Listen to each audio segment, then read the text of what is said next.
Bienvenidas, bienvenidos, gracias por acompañarnos una vez más. Hay algunos, como decíamos, que se suman por primera vez y otros que ya vienen participando de los distintos encuentros de este seminario dialógico que propusimos para este semestre desde la Cátedra Libre de Medicina de la Mujer, una cátedra impulsada desde la Facultad de Ciencias Médicas de la Universidad Nacional de La Plata, en modalidad virtual, que es lo que nos interpeló este semestre, y pensamos este seminario dialógico, que no son conversatorios aislados, sino que busca proponer y recorrer un itinerario que venimos transitando con los participantes hace ya varios encuentros. Este es el quinto, y la propuesta es pensar la atención de la salud integral de mujeres, cuerpos feminizados, disidencias, a través de distintas experiencias y distintos conocimientos situados.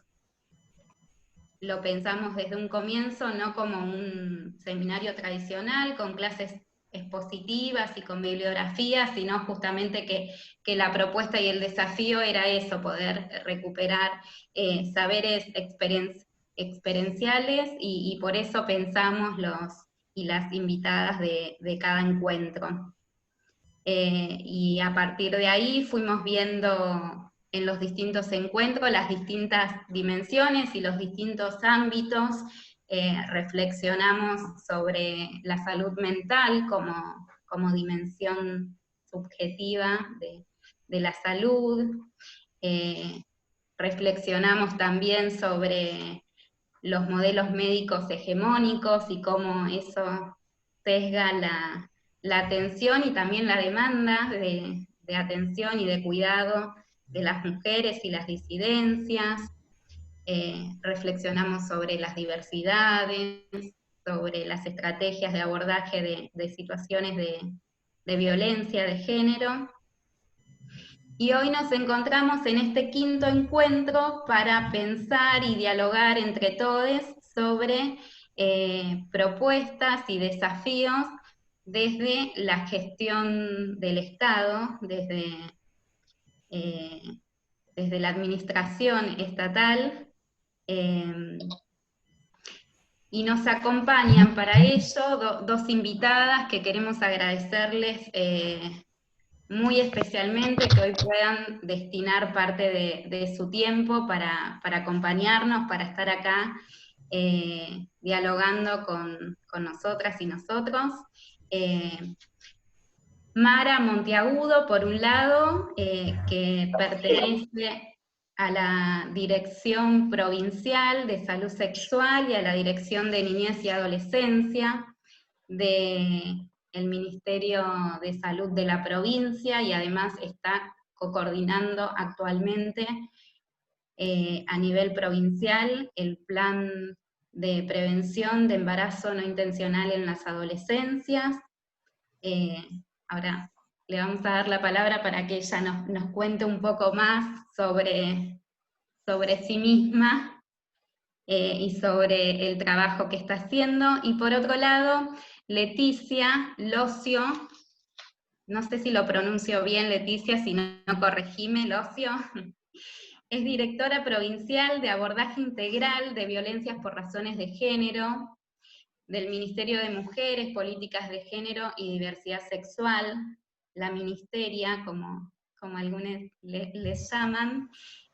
Bueno, muchas gracias a las dos por acompañarnos y por, como decía, por destinar parte de su tiempo en esta propuesta de articulación también no solo con la universidad, sino con distintos espacios que se expresan a través de este seminario, que lo pensamos también como saber comunitario.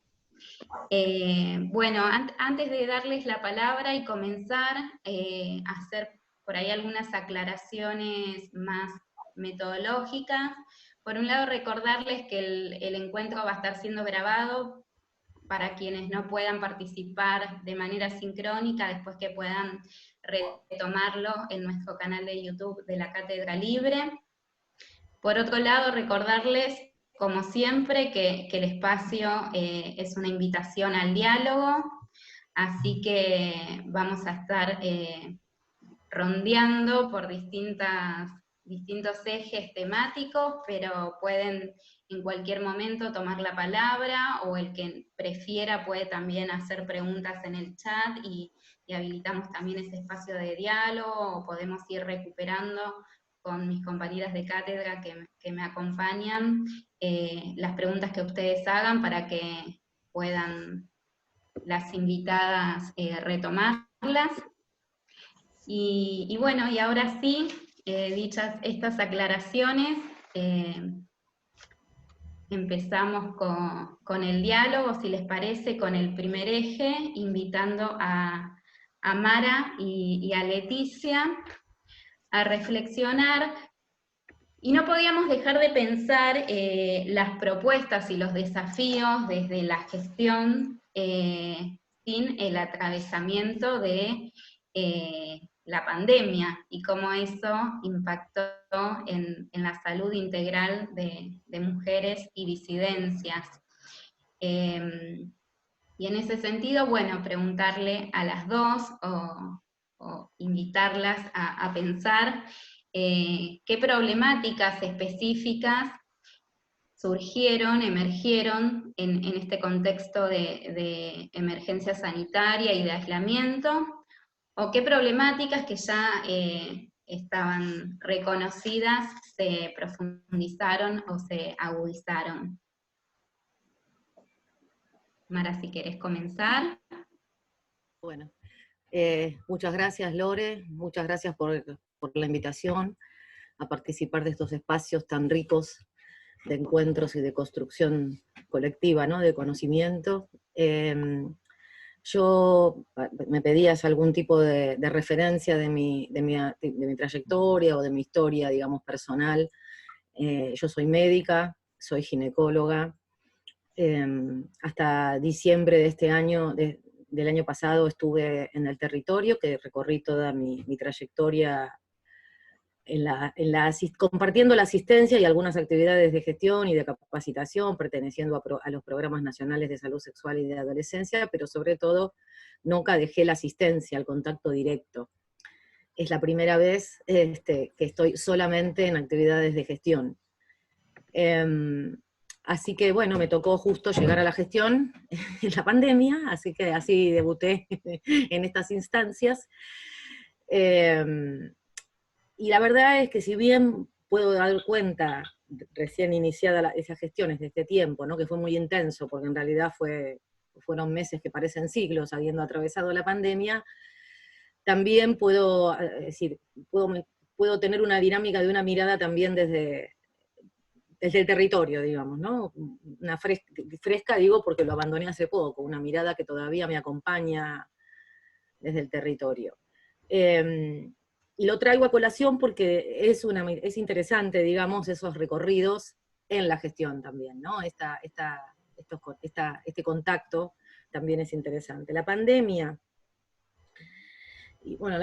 nos atravesó, digamos, justamente aparte, ¿no? Encima, en el sistema de salud, digamos, nos atravesó por todos lados. En concreto, obviamente, primero, una de las primeras cuestiones que puso en evidencia la pandemia es la necesidad de reacomodar, ¿no? De generar, digamos, un sistema de salud, de estar a la altura de las necesidades y sobre todo de donde veníamos, ¿no? De recomponer, de dar cuenta de un sistema, digamos, de salud, adaptar un sistema de salud en estos términos. Bueno, no voy a dar un relato a lo que todos hemos vivido, digamos, y hemos sido, de alguna manera sabemos lo que tuvo que hacer la provincia de Buenos Aires, ¿no? El desafío para la provincia de Buenos Aires, y la nación obviamente, pero en este caso, en términos de reformular la asistencia, y en ese sentido, específicamente en salud sexual, la pandemia en ese reacomodamiento del sistema,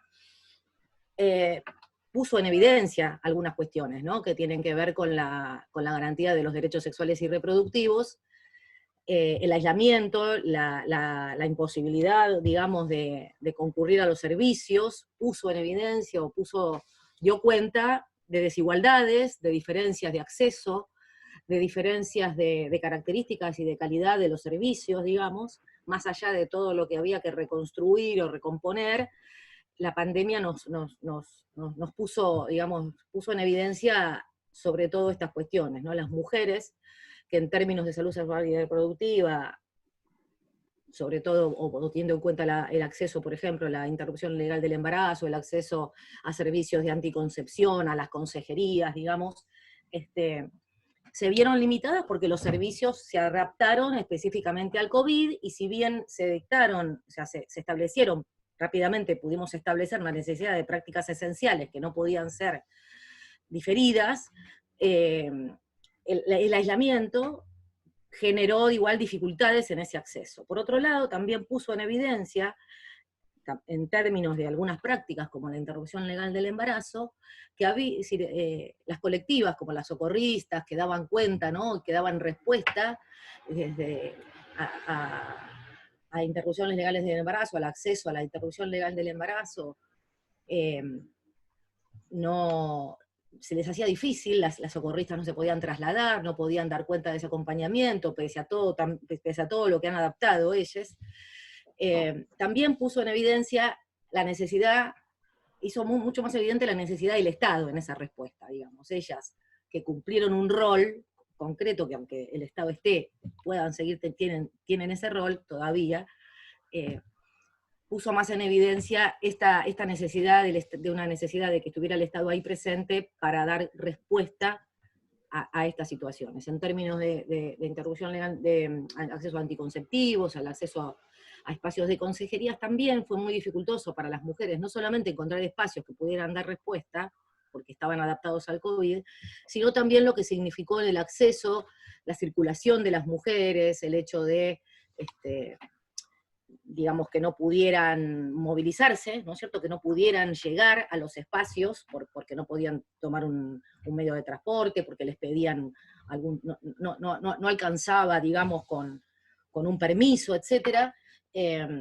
También eso fue un alto impacto en materia de acceso a los derechos sexuales y reproductivos.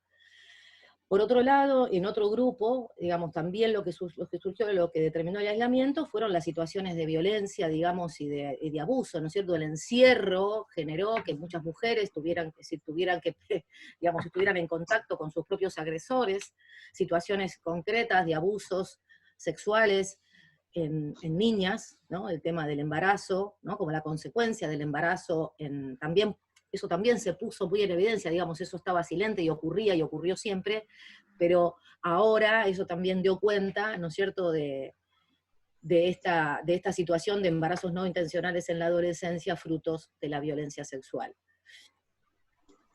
Y otras situaciones de salud también en los adolescentes que determinó la pandemia, ¿no?, y el encierro, que se potenció sobre ellas y que también dio cuenta de necesidades dentro de la atención integral de los adolescentes, también puso, digamos, el alerta de esas necesidades de respuesta. En general, lo que produjo la pandemia es evidenciar, ¿no?, un sistema desigual, ¿no?, una heterogeneidad en el sistema, en el acceso a estas prestaciones, que antes la posibilidad de que las mujeres se trasladaran, hacían ese terrible derroteo, ¿no?, para encontrar el servicio accesible, y si dependiendo de ellas llegaban. Hoy determinó la necesidad que los espacios donde se producía esa necesidad de dar respuesta tenían que dar respuesta, y eso generó, supongo que va a ser motivo de la segunda pregunta, generó la necesidad de dar respuesta justamente, de establecer esas políticas para garantizar ese acceso, porque puso en evidencia justamente esas necesidades.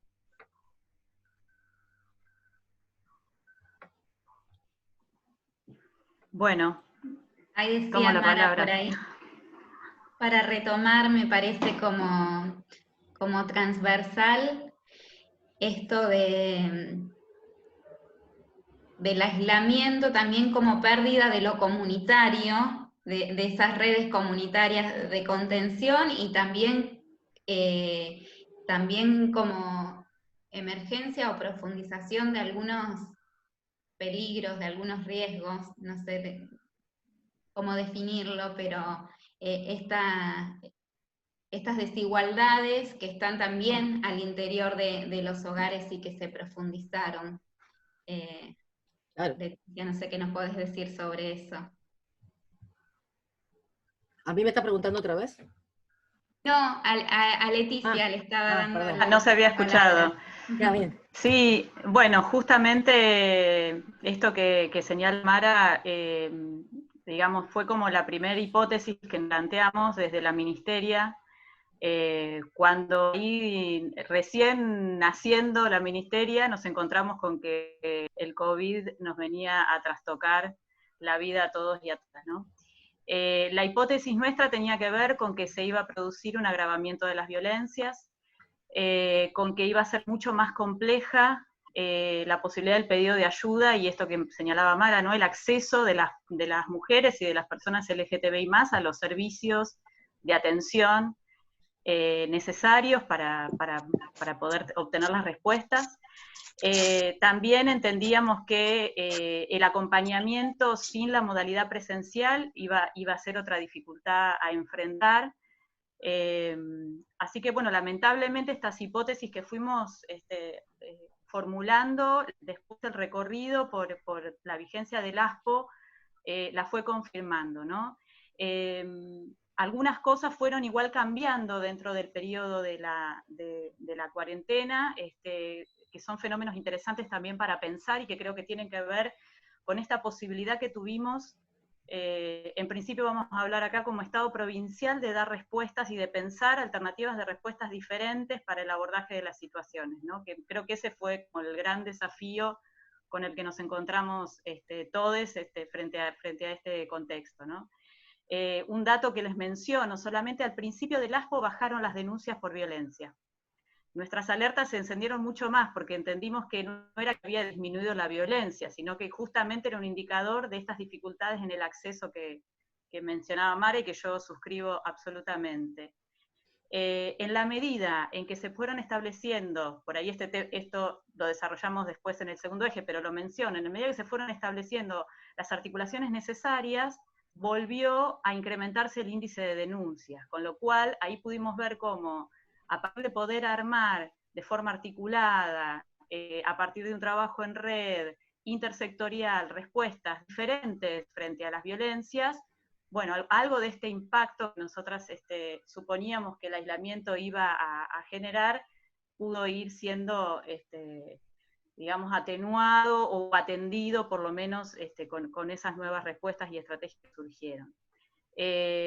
Así que a la agudización de las violencias, también esto del aislamiento. Sabemos que en los procesos de victimización, el aislamiento es uno de los factores. Entonces también ahí, en estas hipótesis que formulábamos, decíamos, si los agresores lo que tratan de generar en sus víctimas, justamente a partir del control y de la restricción, es el aislamiento de sus vínculos, de sus redes sociales, familiares, laborales, bueno, ahora encuentra un terreno mucho más propicio y mucho más facilitado, con lo cual también suponíamos que los efectos de la victimización iban a ser más profundos y más difíciles, digamos, de sortear por esta combinación que se podía dar entre un aislamiento provocado por la violencia en el ejercicio del poder que supone la violencia, pero además con el contexto de un aislamiento dictado necesariamente para el cuidado y la prevención, ¿no? También entendíamos que, por otro lado, y el impacto, digamos, esto salud seguramente lo tuvo más claro desde el principio, nosotras nos llevó un proceso pensar cómo el impacto del ASPO en nuestros propios equipos de trabajo y en poder garantizar que sean servicios esenciales aquellos que hasta ahora no habían sido pensados como servicios esenciales. Entonces, digo, la línea 144, los equipos de alto riesgo y casos críticos de nuestro ministerio, así como también los hogares de protección para víctimas de violencia, los tuvimos que repensar como servicios esenciales, ¿no? Y esto había sido algo que no se había planteado así nunca. Y por ahí la otra cuestión que me parece importante señalar también es en relación a la crisis, no solo sanitaria, sino también socioeconómica que deriva de la pandemia, que directamente afecta a la posibilidad de las salidas de las violencias. Es decir, qué alternativas de construcción de autonomía y de procesos de fortalecimiento podíamos generar en este contexto donde no había ni posibilidad de movilizarse, mucho menos buscar alquileres, ni qué decir de acceso al empleo. Claro, era como, digamos, todas las posibilidades de pensar esas estrategias empezaban a ser muy complicadas. Ahí también lo desarrollamos en cuanto a las respuestas después, pero bueno, ahí por ejemplo también la red de hogares fue uno de los puntos que tuvimos en jaque, porque teníamos ingresos, pero no podíamos generar egresos. Y los egresos no los podíamos generar justamente por este contexto donde la posibilidad de pensar el egreso y seguir trabajando en esa situación fuera de un hogar de protección, se veía totalmente obstaculizada, ¿no?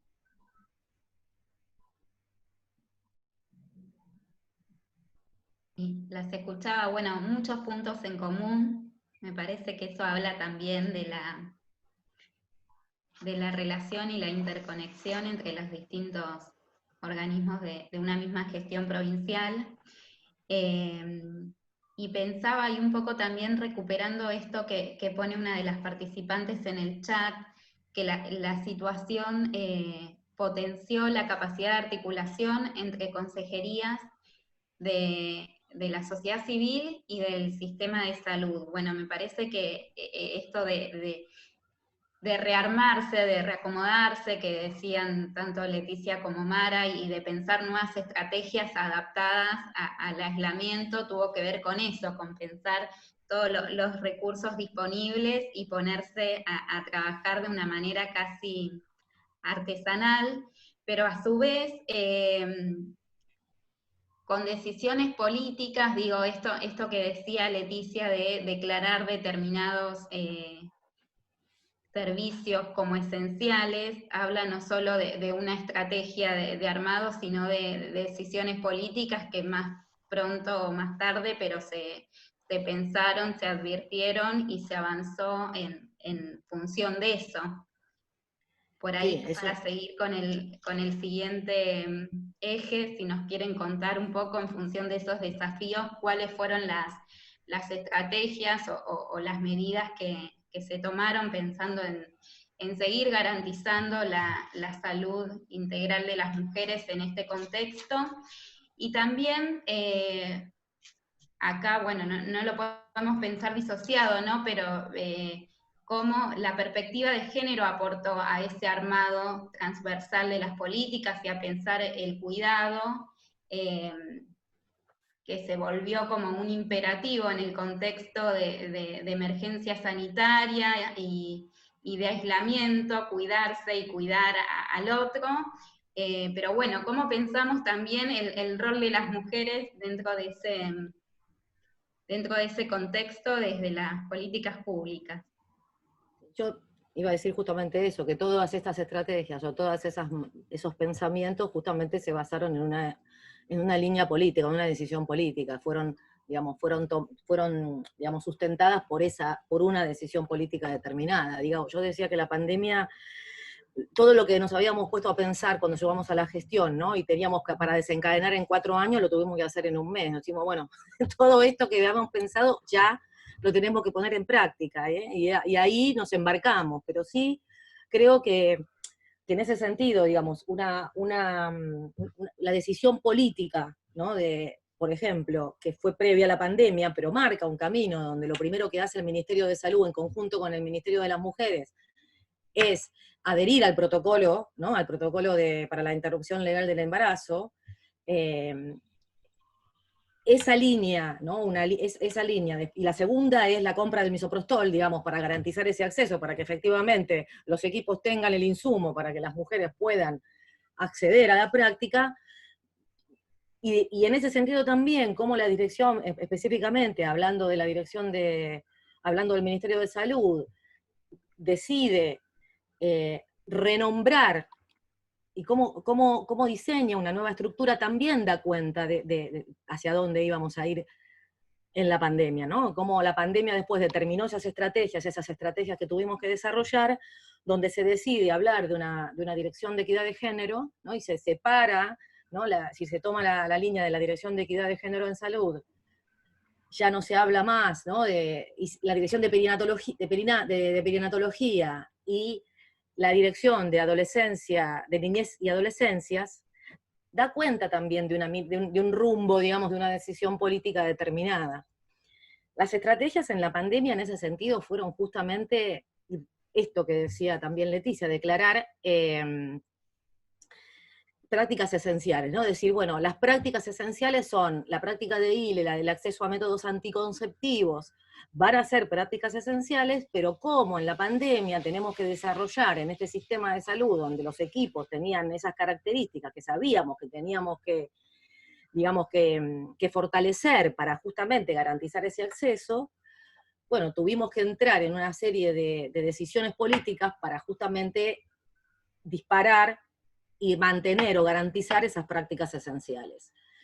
Una de las primeras cosas que desarrolla el ministerio es, y ustedes lo vieron en un informe, uno de los problemas más digamos, una de las cuestiones que nos encontramos, ¿no es cierto?, fue el acceso a la ILE. La pandemia, si ya teníamos, digamos, situaciones que sabíamos que teníamos que mejorar ese acceso y que garantizar ese acceso, la pandemia nos puso en evidencia las urgencias de estas mujeres, ¿no es cierto?, que tenían que acceder y no podían. Esos servicios que no estaban, o sea, como decía Leticia, servicios que no estaban, que no podían dar respuesta, que no estaban preparados para dar respuesta, más allá de que había un protocolo, que había una ley, no estaban preparados no habían hecho los procesos necesarios de transformaciones justamente para dar esa garantía. Tuvimos que ponernos en acción. Lo primero que se hizo fue garantizar un sistema de información, saber qué había, porque no teníamos ningún dato, en el ministerio no había ningún dato, y generando ese sistema de información y a través de tener datos para la gestión, poder establecer, digamos, sistemas de capacitación, el fortalecimiento, capacitaciones y fortalecimiento de los equipos, el desarrollo de un sistema de capacitación y de comunicación con las regiones sanitarias para poder justamente garantizar esos equipos y poder atender esos equipos que necesitábamos que dieran respuesta.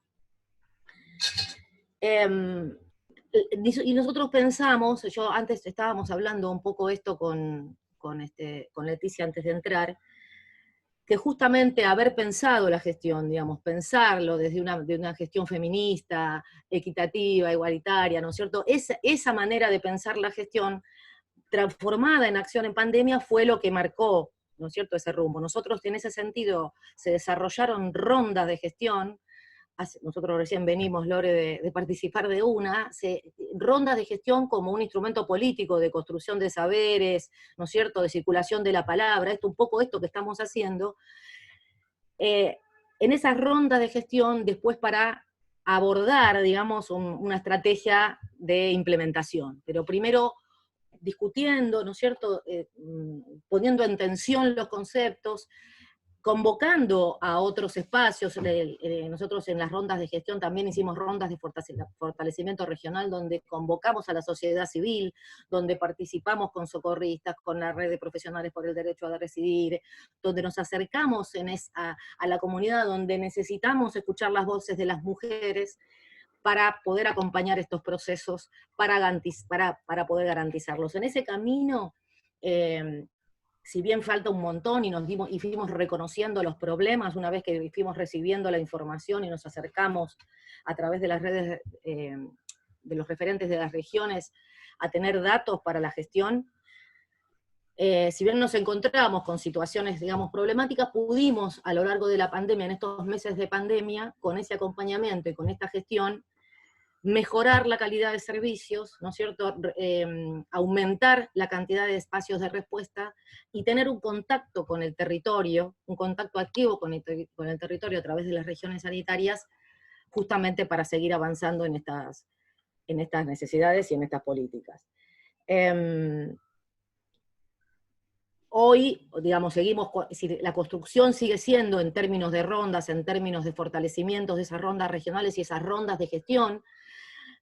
Fuimos avanzando en algunas, la que se hizo hoy de gestión menstrual, la que se va a hacer más adelante, la semana que viene, de niñas no madres, donde ponemos en agenda el problema y recuperamos, ¿no es cierto?, en esas rondas de conocimiento, discutiendo en esta manera dialógica, digamos, como estamos haciendo hoy, los grandes, digamos, los grandes temas, o los grandes problemas. Si bien hay como situaciones complejas más dentro de la interrupción legal del embarazo, que todavía tenemos digamos, que avanzar muchísimo, el tema de las niñas, ¿no? Las niñas, el embarazo en las niñas, dio cuenta también de la necesidad de empezar a discutir y empezar a tensionar, digamos, prácticas, saberes, digamos, o sentidos que son necesarios poner en tensión, digamos, ¿no? El tema del embarazo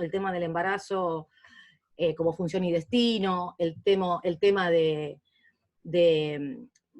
construir en los equipos, ¿no?, para que puedan advertir un problema que no ven, por ejemplo, la naturalización del embarazo en términos de violencia, en términos de las violencias, ¿no es cierto?, de las niñas y las adolescentes, es un tema que está muy naturalizado y que es una de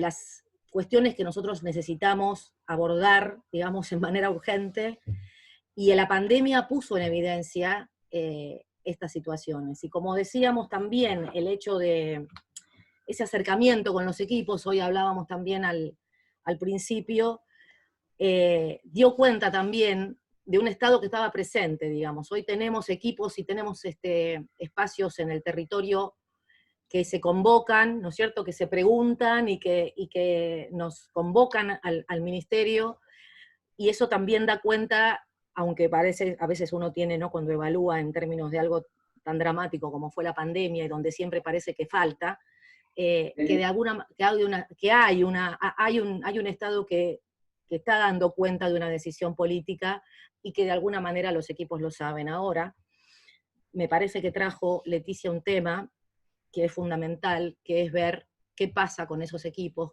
cómo estamos, ¿no?, cómo queda el sistema de salud con esos equipos. Algunos que tuvieron que atravesar, digamos, es decir, tuvieron que ponerse a tiro, ¿no?, con ciertas cuestiones que no estaban, o acelerando esos procesos, y otros saturados de dar respuesta, digamos, de ser siempre los mismos, ¿no?, que dan respuesta, y eso sumado a la situación de la contingencia COVID, y todo lo que atravesaron los equipos de salud en términos de pandemia, en términos de acompañar la muerte de compañeros, atravesar la muerte de compañeros, propias enfermedades, digamos. Eso también es un tema que me parece que, como va a ser el próximo tópico, pero va a ser algo que vamos a tener que recuperar, digamos, para futuro, y vamos a tener que tener en cuenta de cómo quedamos, ¿no?, después de esta situación, y cómo seguimos, o cómo recuperamos esos equipos atravesados por estas situaciones. Bueno, no sé si me quedó algo más que quería decirles. Nada, yo lo que yo quería, digamos, sostener es que todas las estrategias de gestión fueron delimitadas y delineadas a través de una gestión que se define feminista, que se define no binaria, ¿no es cierto? O sea, estas políticas públicas o estas estrategias de políticas públicas que fuimos diseñando tienen que ver justamente con este posicionamiento. Nada. No quiero tomar más tiempo, Leticia, por ahí tenés mucho más para decir. Por ahí, Mara, antes de seguir con Leticia y ver las estrategias desde el Ministerio de las Mujeres, que seguramente están relacionadas y en línea, pero acá hay una pregunta en el chat que es bien específica, entonces por ahí si querés hacer la aclaración. Rocío pregunta si la línea 0800 de salud sexual para acceder a la interrupción legal del embarazo surge a partir del contexto de pandemia. No. Por ahí aclarar... No, la línea del 0800 es una línea que surgió hace mucho con el programa nacional, surgió con el programa nacional, es un recurso que viene de hace mucho tiempo. El 0800 es una línea de respuesta que no es de ahora. Nosotros en la gestión lo que diseñamos, porque también el programa provincial hicimos otro recurso, otro dispositivo de acceso a través de un Google Form, ¿no es cierto?, donde las mujeres también podían, a través de ese formulario Google, inclusive hasta subir ecografías, subir fotos. Entonces nosotros podíamos acompañarlas porque necesitábamos acelerar, ¿no?, el contacto de las mujeres con la respuesta. Se diseñó también, que me lo olvidé en el diálogo, nosotros hicimos, dentro de la dirección, se diseñó un protocolo COVID. El protocolo ILE COVID fue un protocolo que fue pensado justamente para que en una sola entrevista, las mujeres cuando llegaban al centro de salud, pudieran, ¿no es cierto?, en una sola, como mucho en dos consultas, ya irse con el diagnóstico, ¿no?, con un diagnóstico para poder acceder a la interrupción y con el medicamento. Hicimos como el protocolo, el protocolo de los 7 pasos, son 7 pasos que inclusive se distribuyeron en flyers, ¿no es cierto?, a los equipos de salud para que pudieran y capacitamos después a los equipos de salud en ese protocolo COVID para que se pudieran hacer de tal manera la gestión de que esas mujeres llegaran tuvieron el menor contacto posible con el equipo, con el sistema de salud, y rápidamente, cuando era un embarazo obviamente quizá que podíamos hacer la interrupción legal ambulatoriamente, se fueran con la medicación y volvieran, que volvieran al control. Así que eso surgió, dio muchos resultados, los equipos adaptaron rápidamente esto, inclusive en el segundo trimestre también, cuando tenían que ser las mujeres internadas, también los equipos adaptaron sus prácticas a que en el menor tiempo posible, en un día, pudieran hacer diagnóstico y ya pudieran se pudiera hacer la certificación de causal, se pudiera dar la medicación, si era necesario internar, y ya acelerar la práctica. Digamos, dentro de todas las cuestiones que puso en evidencia la pandemia en cuanto a las necesidades de fortalecer ese acceso, y de todo el trabajo que teníamos que hacer para garantizar que todos los hospitales, que todos los centros de salud pudieran dar respuesta, la pandemia también nos imprimió en esos términos algo positivo, que fue esta posibilidad de acelerar procesos y desarrollar prácticas que desarrollaron los propios equipos, digamos que mejoraron la atención. Estrategias locales, propias, ¿no?, de los equipos. El contacto y por otro lado, otra cosa que desde la gestión se hizo fue el contacto con las organizaciones, digamos, a través de socorristas y red de profesionales, un contacto directo, ¿no es cierto?, de trabajo con ellas, justamente porque como las socorristas muchas veces no podían hacer ese acompañamiento que antes hacían, y era imprescindible que tuvieran que direccionarlas hacia los equipos de salud, este contacto, inclusive hasta a través del Google Form, justamente afianzó más todavía esas relaciones y en muchos casos facilitó, digamos, la llegada de las mujeres a la resolución. El problema en ILE, como ustedes saben, es el segundo trimestre, es el desafío también, ¿no es cierto?, de la interrupción del embarazo en el segundo trimestre, y esto también la pandemia lo puso en evidencia, porque también nos enteramos que son pocos espacios los que dan respuesta, digamos, al segundo trimestre, y en toda sin ningún tipo de restricción, ¿no? No son todos muchos equipos responden, pero siempre con algún tipo de restricción.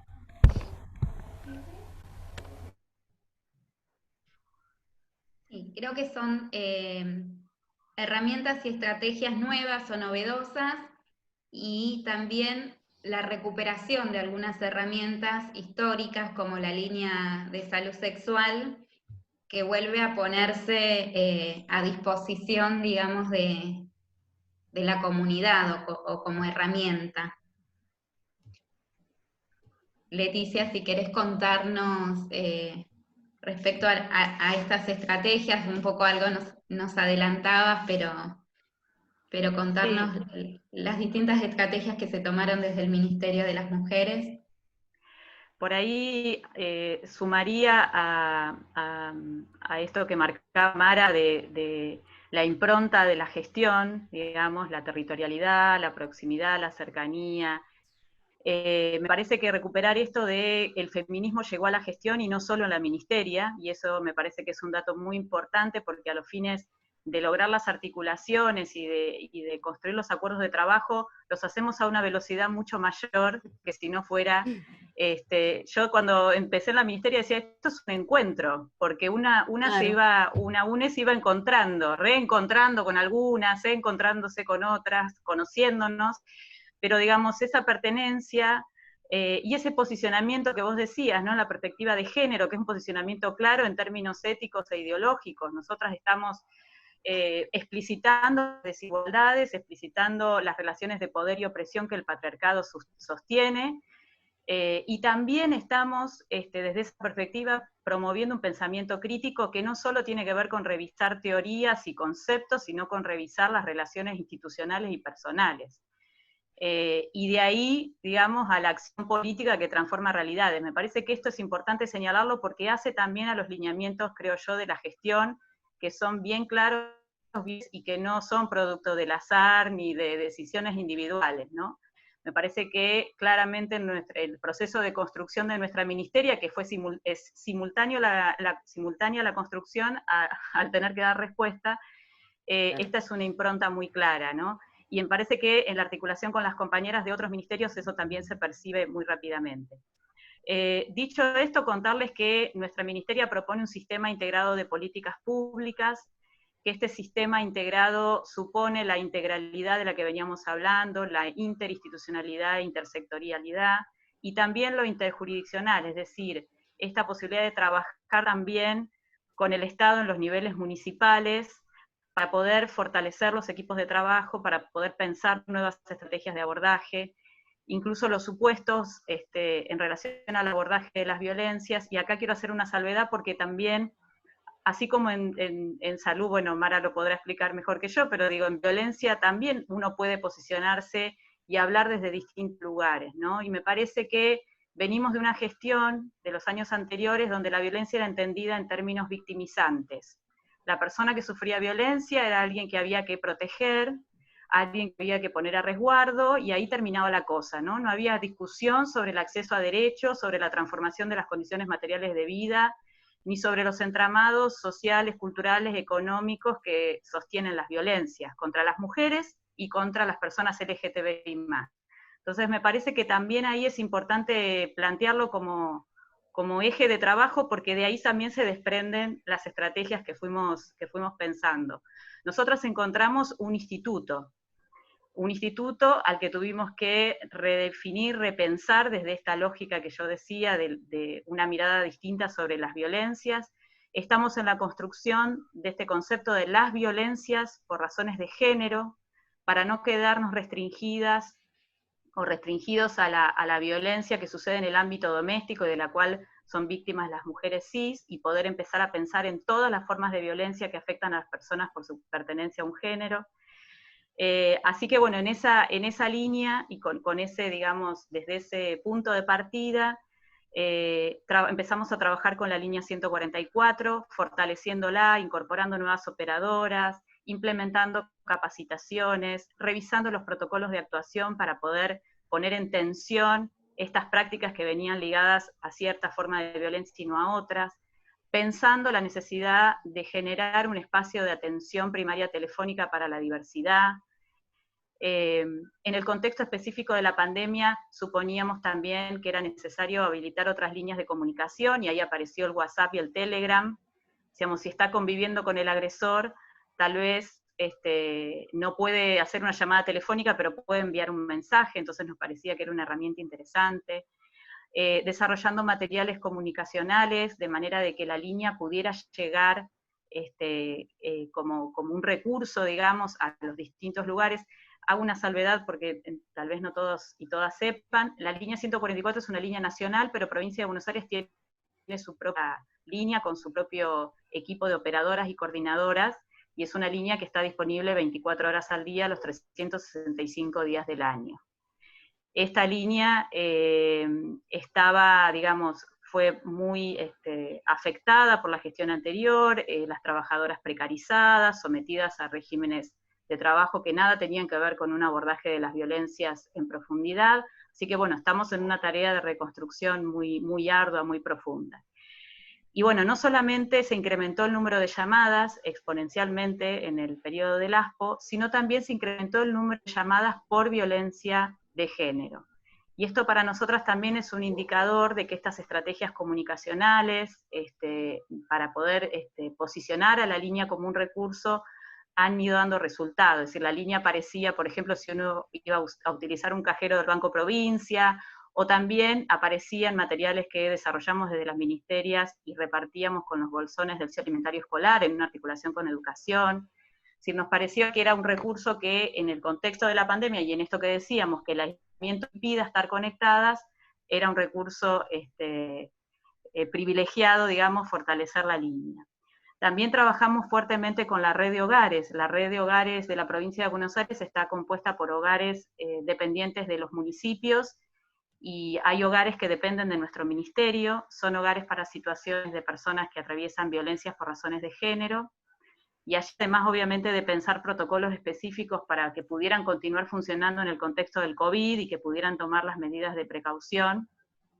También empezamos a poner en tensión los criterios de abordaje y de trabajo sobre las violencias, también empezamos a poner en tensión la posibilidad de que ingresen a esos hogares personas LGTBI+, víctimas de violencias por razones de género, y no solamente mujeres, como venía siendo hasta ese momento.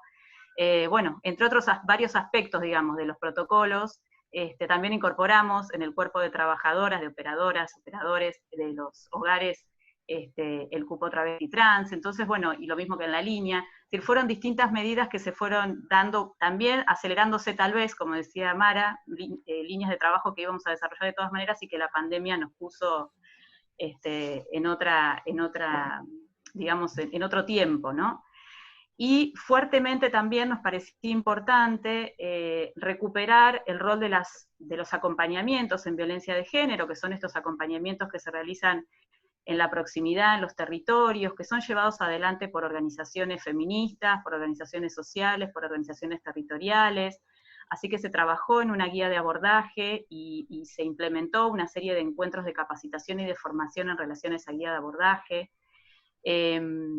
Esta implementación estuvo ligada a los vaivenes del ASPO, digamos, y a las fases que había en cada territorio, pero por suerte pudo empezar a utilizarse como una herramienta.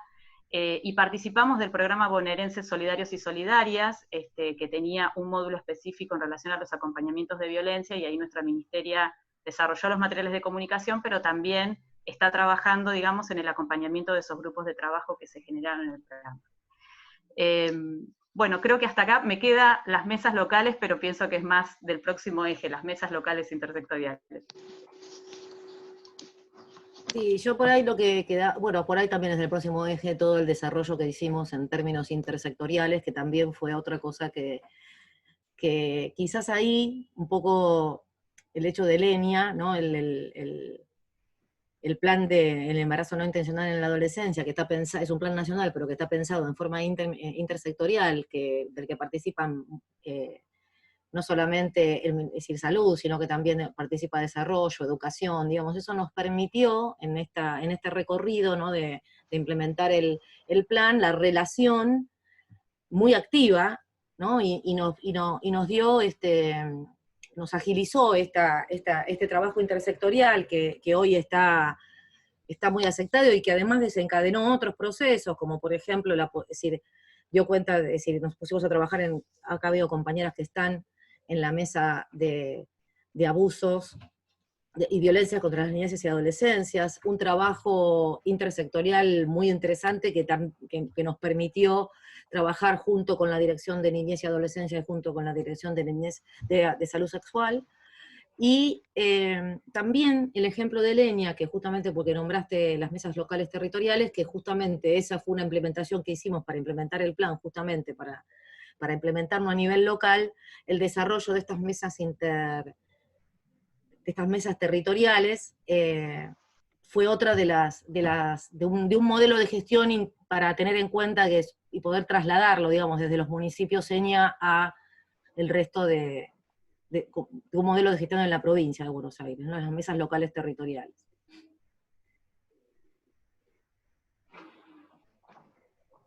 muy clara las dos. Por ahí antes de pasar al siguiente eje, donde pensábamos por ahí estas articulaciones intersectoriales, interministeriales, que un poco también tienen que ver con la impronta de la gestión.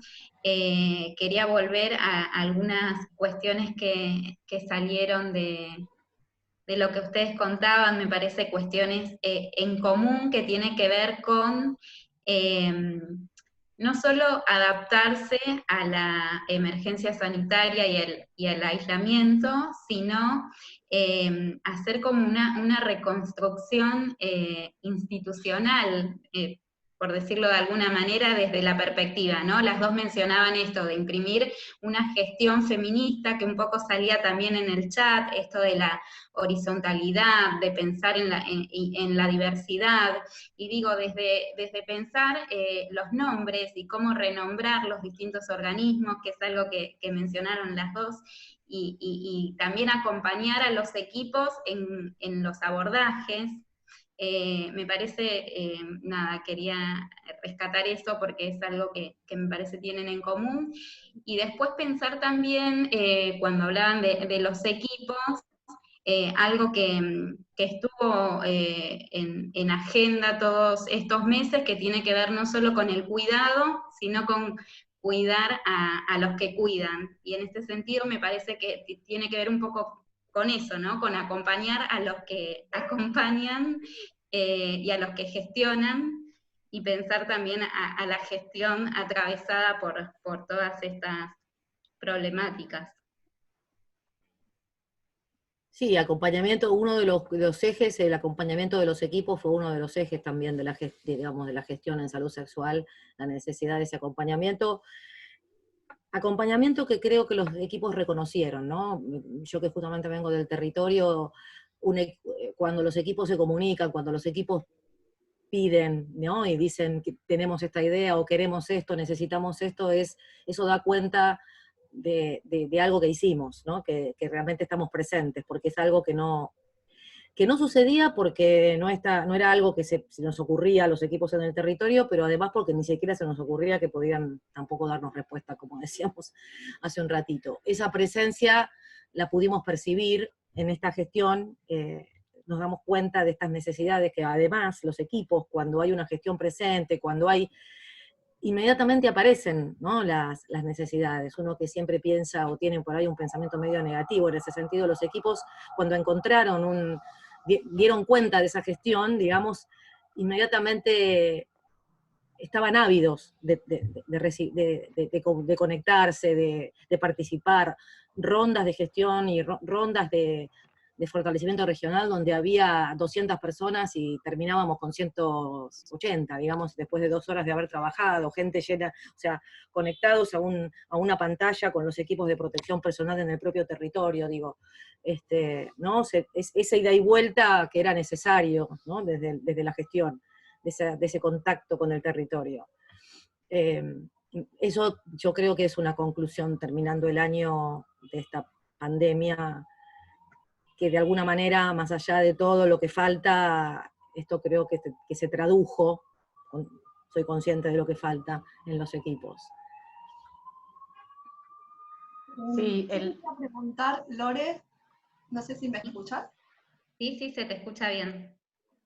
Yo quería preguntarle tanto a Mara como a Julieta, bueno, un poquito estuvieron hablando de ciertas complejidades que surgieron, bueno, y las estrategias que tuvieron que implementar. Durante la semana, desde Soberanía Sanitaria, se hizo un Zoom donde estuvo Julieta Calmers, bueno, y habló, digamos, como un primer tiempo de esa angustia, de esos temores que empezaron a aparecer en todos los trabajadores, y a mí me llamó la atención algo que a veces sucede pero no suele decirse, ¿no? Que es el tema del cuestionamiento de los saberes. Entonces, por un lado, preguntarles si les sucedió encontrarse, ella hablaba más que nada desde el campo de la medicina, pero también desde su área, la psicología, en cuanto a los diagnósticos y demás. cambiando el contexto, había toda una situación de complejidad, de ruptura de paradigmas, de saberes, y todos los trabajadores se encontraban cuestionados. Y por otro lado, una pregunta que no sé si es de su área, pero si en cuanto a las estrategias que estaban implementando, a mí me interesaría saber si pueden hablar sobre, hubo rescate de más de 200 víctimas de trata, si es de su área, si tuvieron que implementar también algunas estrategias diferentes, y bueno, esas serían las dos preguntas. Si te parece, Leticia, tomo una parte de la primera. Dale. Digamos, la pandemia nos hizo cuestionar, me parece, ¿no? Que creo que nos trajo un cuestionamiento general a todos, pero nosotros vinimos con la decisión política de cuestionar los saberes, vinimos con la decisión política de poner en tensión el conocimiento, vinimos con esa decisión, digamos, ¿no?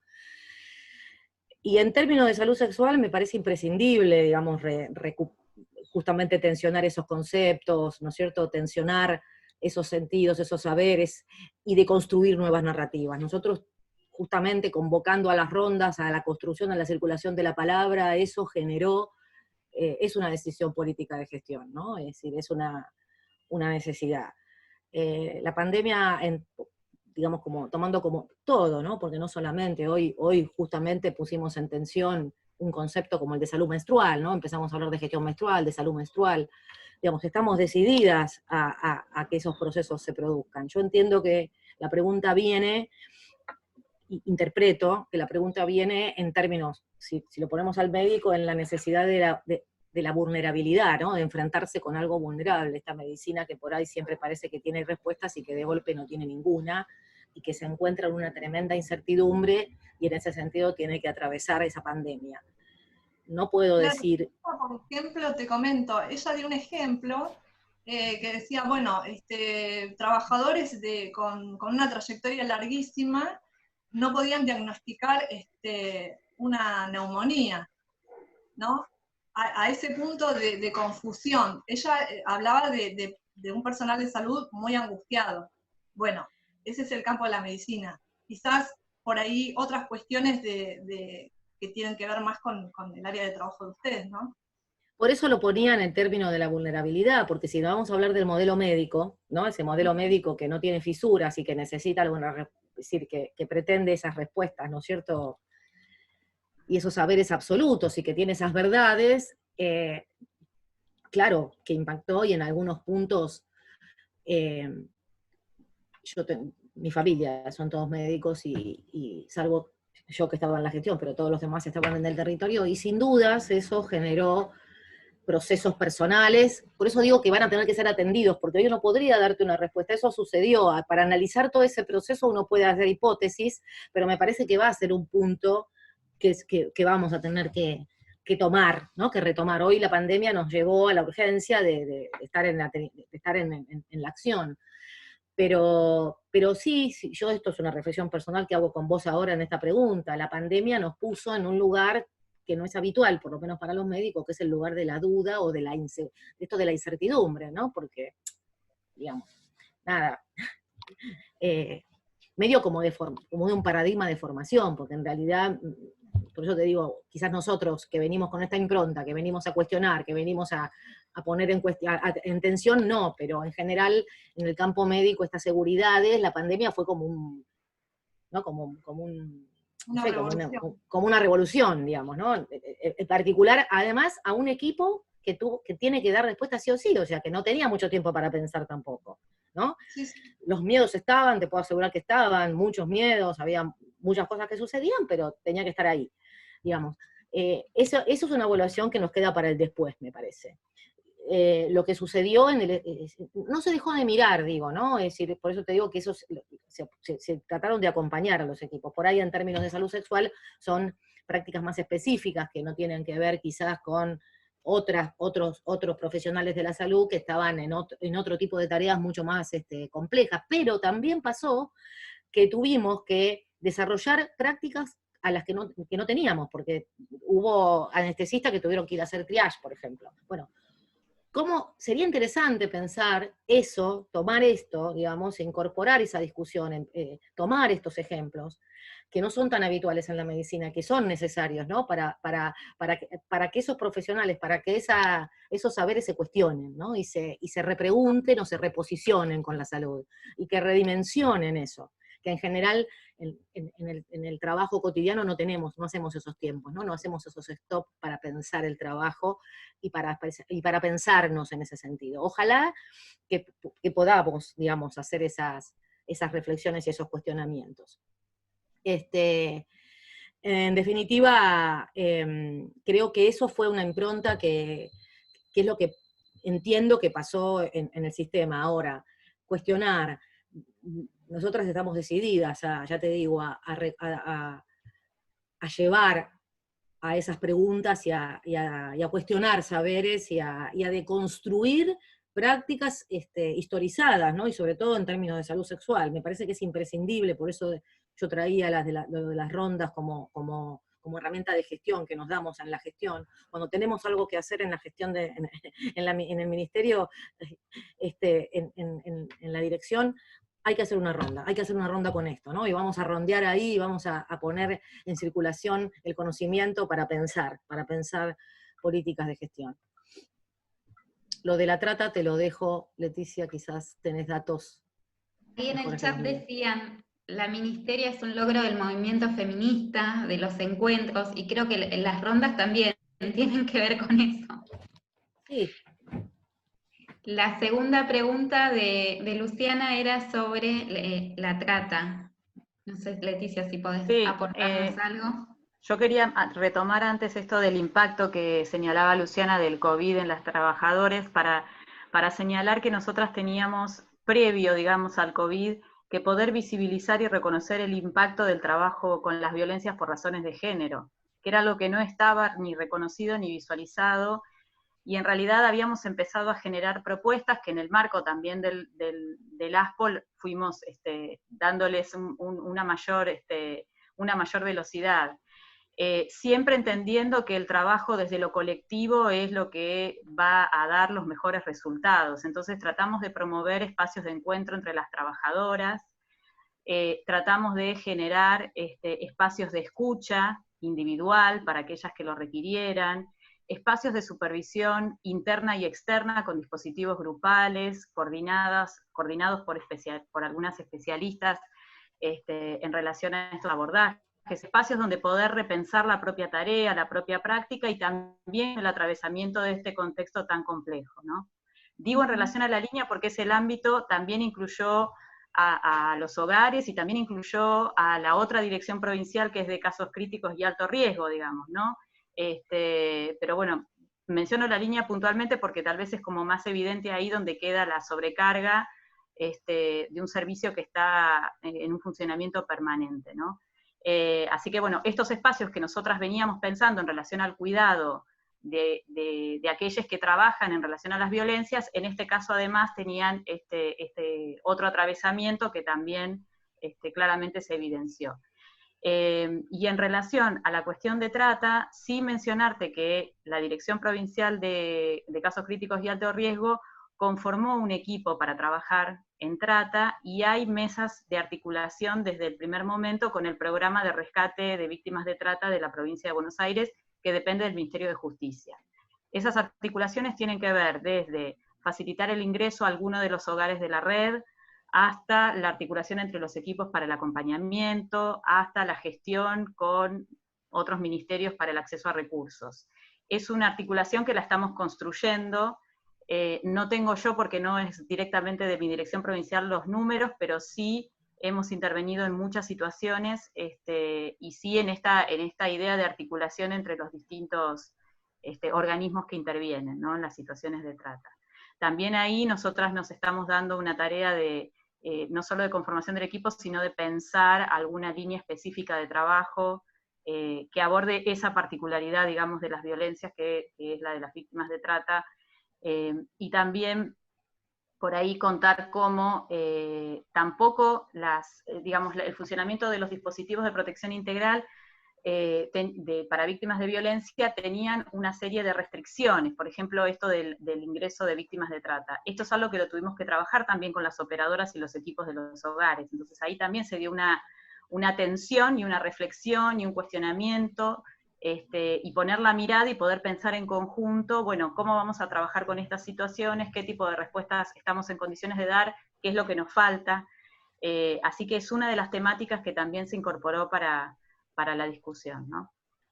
Y ahí hay un desafío desde el sistema de salud, que es el reconocimiento de la violencia, digamos, ¿no? Porque ahí el desafío de ¿no es cierto? Para nosotros, cuando hicimos el informe, también reconocimos que en el reconocimiento de los causales, por ejemplo, para la ILE, lo que esperábamos que se fueran los causales que tuvieran que ver con la violencia, con la violación, ¿no? Que es lo que quizás los equipos veían, digamos, poder profundizar en los conceptos de violencia de género para entender la violación en forma amplia, y ahí hay un punto, no solamente en el caso del embarazo, sino en el caso de las violencias que pasan de largo muchas veces en poder reconocerlas en los equipos de salud, como un problema de salud, digamos, y poder prevenirlas, ¿no? Y poder incorporar el tema de las violencias, y una violencia que también nos llevó a hacer una discusión y que está pendiente también como ronda, y que estamos trabajando con el tema de los registros, tiene que ver con la violencia obstétrica, ¿no? El tema de la violencia obstétrica también como violencia que justamente está desencadenada. Es decir, reconocer una violencia obstétrica por los propios equipos que la perpetúan, digamos, que la ejercen, es también un desafío, ¿no? Específicamente. O sea que es una asignatura que tenemos que tomar los equipos de las direcciones de salud, el tema de la violencia, desde ya. Bien. No sé, Lore. Hay algunas preguntas en el chat, las vamos a ir retomando después. A mí me gustaría seguir con el siguiente eje para poder compartir un poco con las invitadas, algo que ya venían anticipando, que tiene que ver con las articulaciones intersectoriales, que también me parece que forman una modalidad de trabajo transversal, ¿no? Las distintas mesas de trabajo interministeriales, y creo que un poco en esas mesas va a surgir o va a dar respuesta a alguno de los temas que fuimos tratando. Si nos quieren contar sobre eso. Bueno, Yo Dale, Leticia. Empiezo, no, que mencionaba recién la propuesta de las mesas locales intersectoriales de prevención y abordaje de las violencias. La propuesta de las mesas locales como propuesta de política pública en realidad es del año 2007, y es un orgullo decir que nuestra ministra y nuestra subsecretaria, Flavia Delmas, fueron de las que estuvieron en esos primeros equipos pensando la propuesta, y evidentemente ha sido una línea de acción eficaz, porque siguieron vigentes hasta nuestros días, aún en momentos que desde la gestión no hubo ningún tipo de acompañamiento, ¿no? Las mesas locales son espacios conformados a nivel territorial. En este momento es un programa prioritario para nuestro ministerio, hay una dirección de mesas locales que depende de mi dirección provincial. Es la intención de la ministeria que haya 135 mesas, es decir, por lo menos una en cada municipio, y son los espacios de construcción de la política pública en clave local. Esto que decíamos al principio, ¿no? La idea de la política territorial tiene que ver también con estas articulaciones con las distintas jurisdicciones, tiene que ver también con esta intersectorialidad, que en esta propuesta actualizada de las mesas no solamente tiene que ver con que estén sentados y sentadas en las mesas representantes de justicia, de salud, de educación, de seguridad, sino también que puedan estar sentadas en las mesas las organizaciones feministas, sociales, territoriales, las universidades. Nos parece que son ámbitos que tienen que poder nutrirse sobre todo del auge que el movimiento feminista y también el movimiento de la diversidad ha tenido a partir del 2015 a la fecha, ¿no? Nos parece que eso enriquece a las mesas, y en esa tarea estamos de, por un lado, generar la creación, la conformación de mesas en municipios, en distritos donde no las había, y por otro lado, acompañar y fortalecer aquellas mesas que venían funcionando y que se han sostenido casi diría como como una resistencia frente al avance de la despolitización, la desideologización en relación a las violencias por razones de género. Así que para nosotras es un programa muy, muy querido, digamos, y ahí también sí la pandemia nos ha facilitado que con la virtualidad hemos podido recorrer muchas mesas y seguimos recorriendo, porque es un encuentro bien interesante en cuanto a las realidades que cada distrito tiene en relación a las violencias. No solo en función de que la mesa tiene que poder hacer ese diagnóstico situado, cómo se manifiestan las violencias, qué características tienen quienes las padecen, qué tipos de violencia son los que se presentan de forma más frecuente, sino también poder relevar los recursos que hay en ese territorio. Y acá tenemos una enorme variabilidad, imagínense que los 135 municipios son de lo más diversos.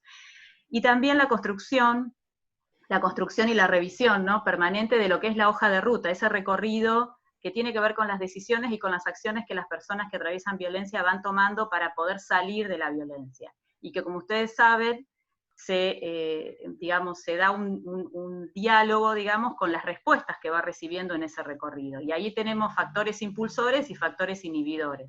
Justamente el poder detectar esos factores inhibidores, o dicho de una manera más simple, esas respuestas inadecuadas, o esas violencias institucionales que muchas veces sufrimos cuando estamos buscando ayuda, sirve para que la mesa pueda repensar recorridos, repensar recursos, pueda generar otras alternativas.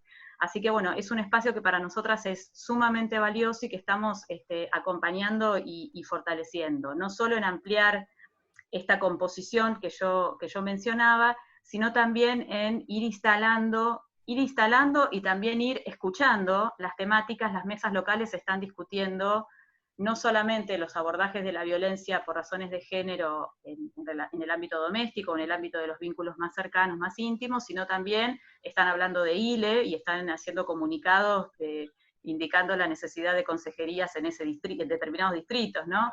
También están hablando de violencia obstétrica, también están hablando de violencia mediática, cuando un medio de comunicación de esa localidad ejerce, enarbola discursos machistas y discriminatorios, o hace un tratamiento sesgado de las noticias de violencia por razones de género.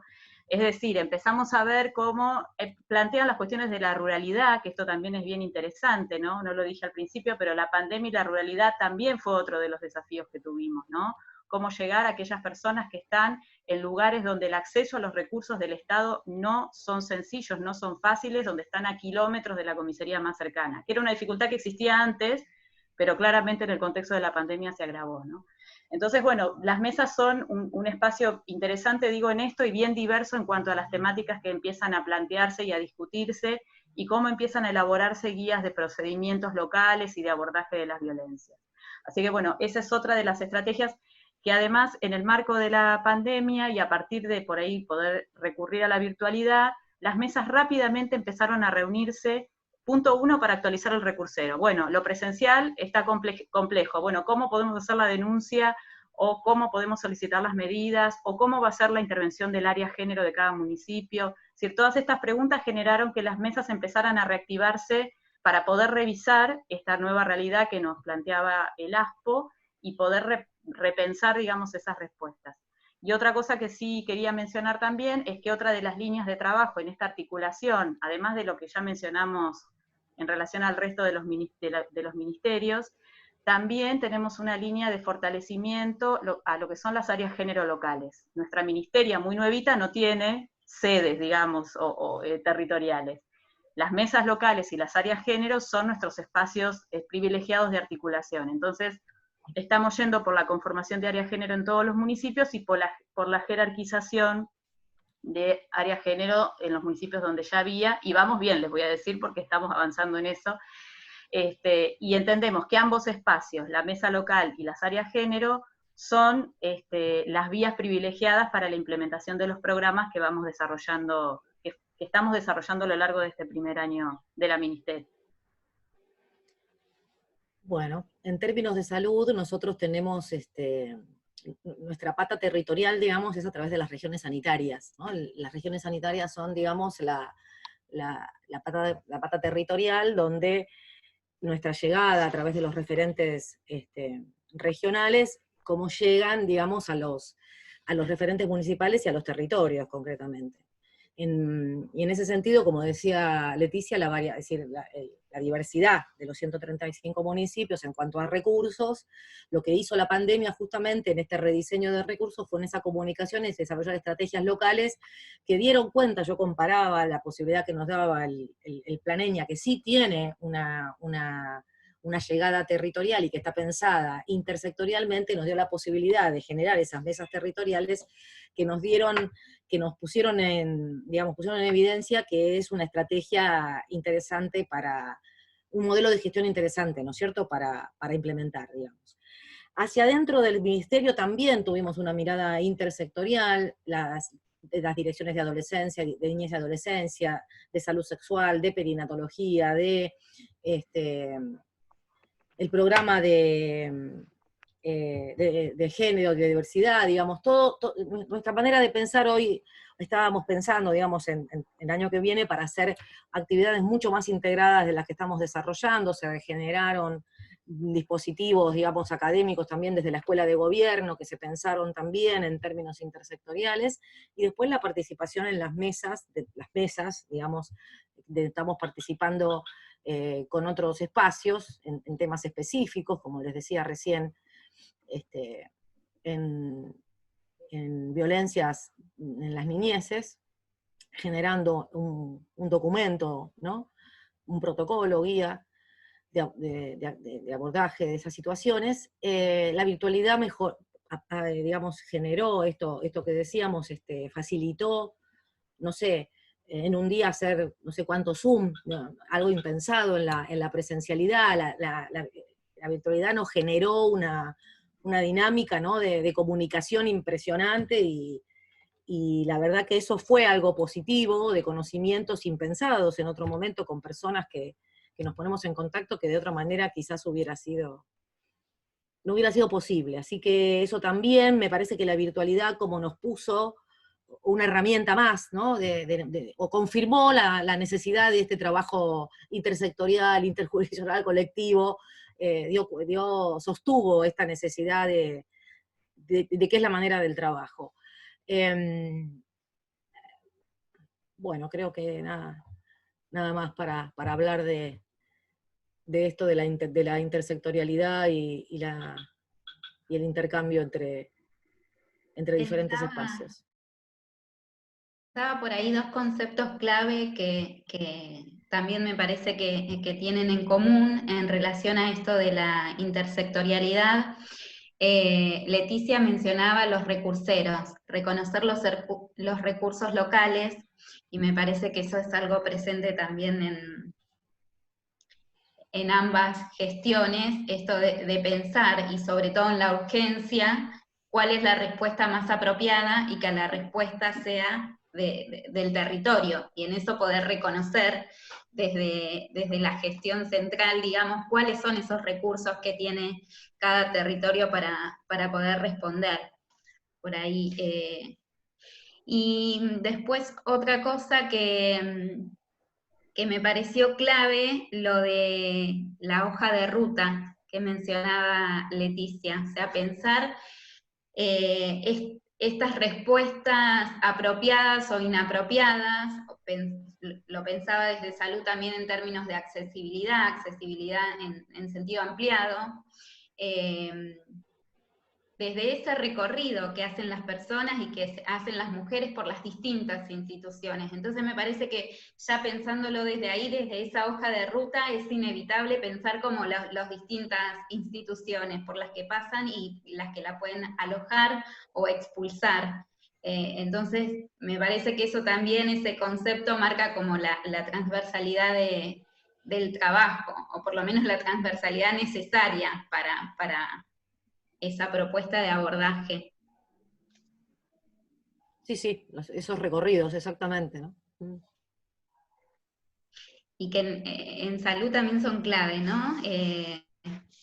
El abordaje, bueno, lo hemos trabajado en otros encuentros acá respecto a los equipos.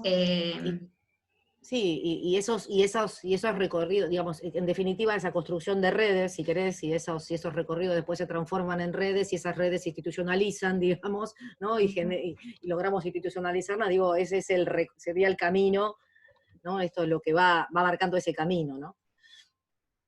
Sí, y la recepción y la escucha, digo, más allá en el encuentro, por ejemplo, donde hablábamos de diversidad, compañeras y compañeros de distintos equipos de salud nos decían, bueno, muchas veces la entrada al sistema de salud de las mujeres y varones trans tiene que ver con cuestiones puntuales.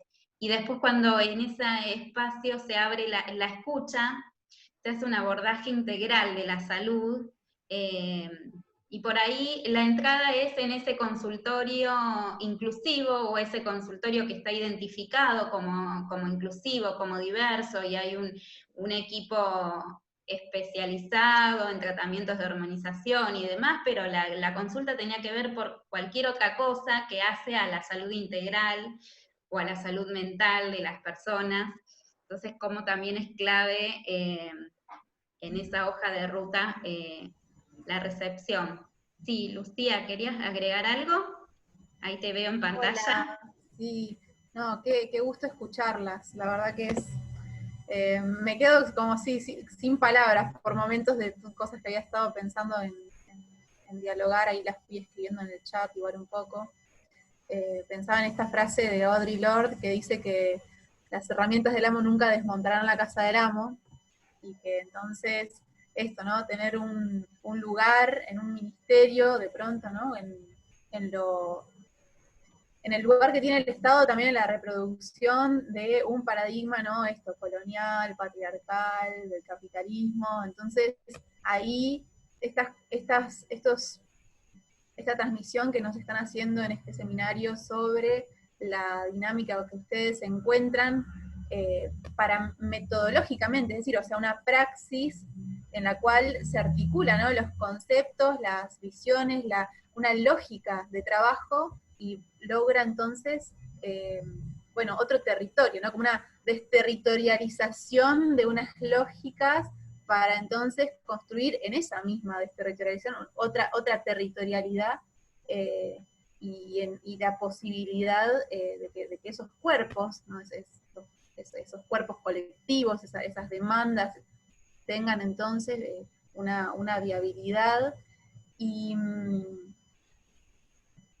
pienso tampoco que la democracia también es otro gran concepto, ¿no? Para pensar entonces el patriarcado, el feminismo y otros cuestionamientos en nuestro país, no solo, pero tiene toda una cuestión. Y entonces, esta accesibilidad de la que habla Lore, y de pronto las experiencias que ustedes están pudiendo llevar adelante como una posibilidad de democratización, ¿no?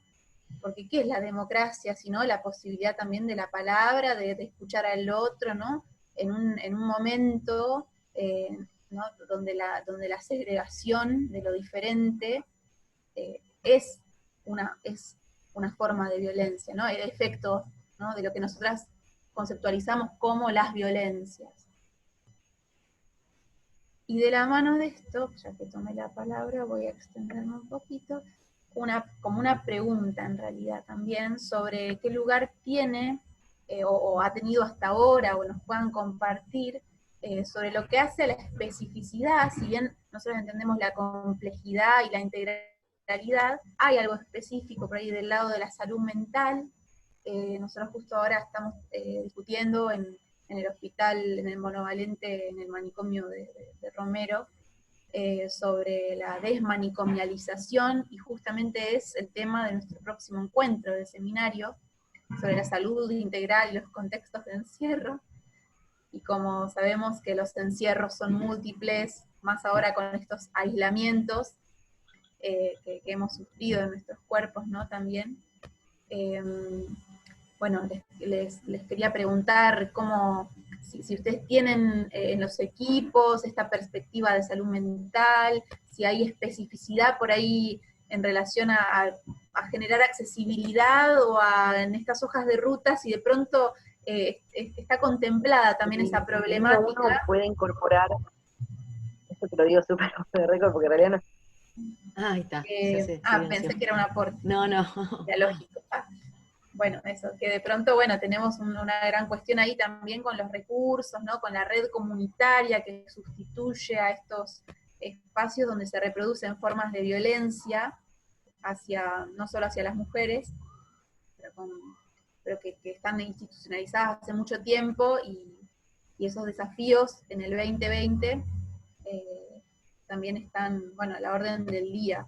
Quería saber cómo bueno, igual de lo que quieran, de lo que les comparto me responden. Si no, seguiremos dialogando. Son muchas cosas. Sí, a mí es compañera de cátedra, para las que no la conocen.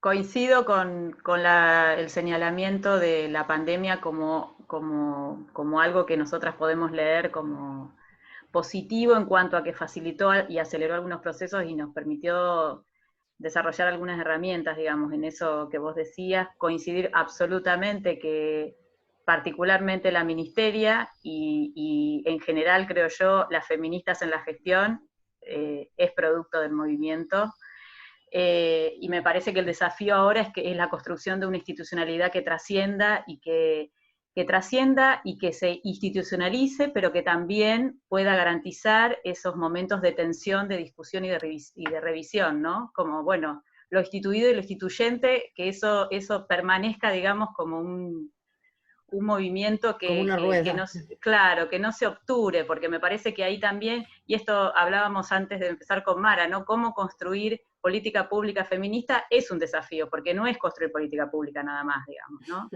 Y me parece que cuando vos hablabas recordaba un poco esto también de la política pública de mostrador. Yo estoy acá, ofrezco esto y a quien viene a pedírmelo se lo doy. Bueno, claramente se entronca con lo de lo territorial, ¿no? Pero acá es ir a buscar donde hay una necesidad, ir a buscar donde hay necesidad de pensar estrategias, abordajes, articulaciones. Me parece que eso también es algo que nos va transversalizando, ¿no? En la gestión, más allá del ministerio o la ministeria a la que pertenezcamos.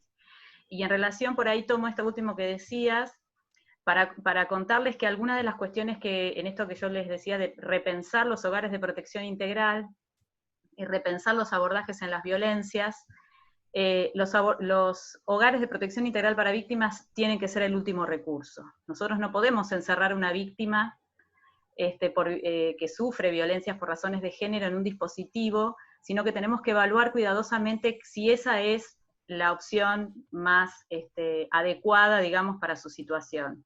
Porque la institucionalización, aún en estos espacios, que no son espacios de salud mental claramente, genera efectos.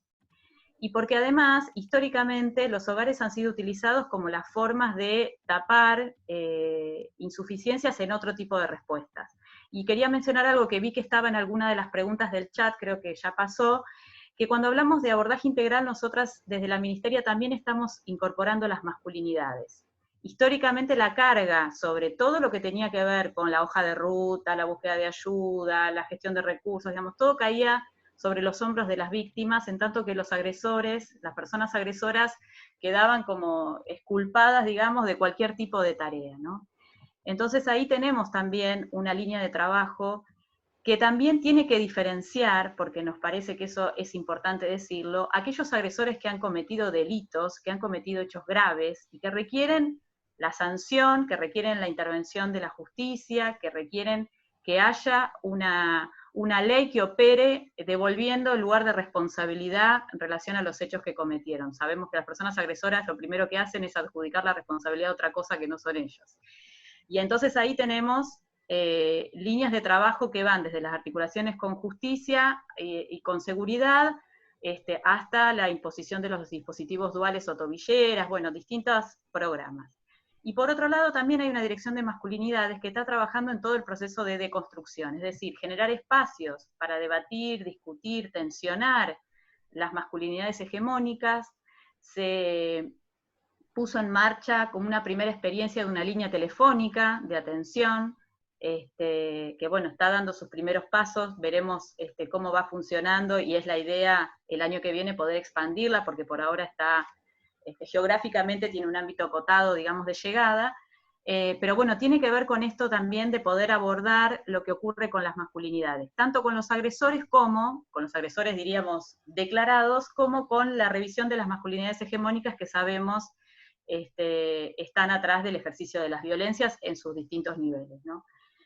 Así que quería mencionar eso, y también en relación a esto de los hogares retomo que no solo no propiciamos el ingreso de las víctimas a hogares, salvo que sea necesario para el resguardo y la protección, sino que estamos promoviendo otro tipo de dispositivos, que puedan tener espacios de alojamiento, porque hay casos donde es necesario, pero donde tengan una modalidad de trabajo, nosotros la llamamos casas abiertas, donde pueda darse una circulación con espacios del afuera, y donde podamos trabajar en esto que yo mencionaba al principio, que son las salidas de las violencias. Porque también en la violencia hubo una mirada patologizadora en relación a las víctimas, ¿no? Entonces todas las víctimas necesitaban tratamiento psicológico, por ejemplo. Y bueno, tal vez algunas sí, tal vez otras puedan beneficiarse de participar en grupos de reflexión, tal vez además de todo eso necesiten formación para el mundo del trabajo y poder acceder a un trabajo. Es decir, hay que mirar integralmente los abordajes, y muchas veces ha habido esa mirada patologizadora donde además se ha, volviendo a esta idea de la victimización, ¿no? Se han negado las capacidades, las resistencias que todas las personas que padecen violencia sostienen y mantienen, y sobre las cuales se pueden después propiciar los procesos de fortalecimiento y de autonomía, ¿no? Entonces también ahí me parece que salud mental tiene para decir, y también estamos en articulación con las compañeras del Ministerio de Salud, no solamente por los ingresos a hogares y por las situaciones que vamos abordando, también por las situaciones que vamos abordando, que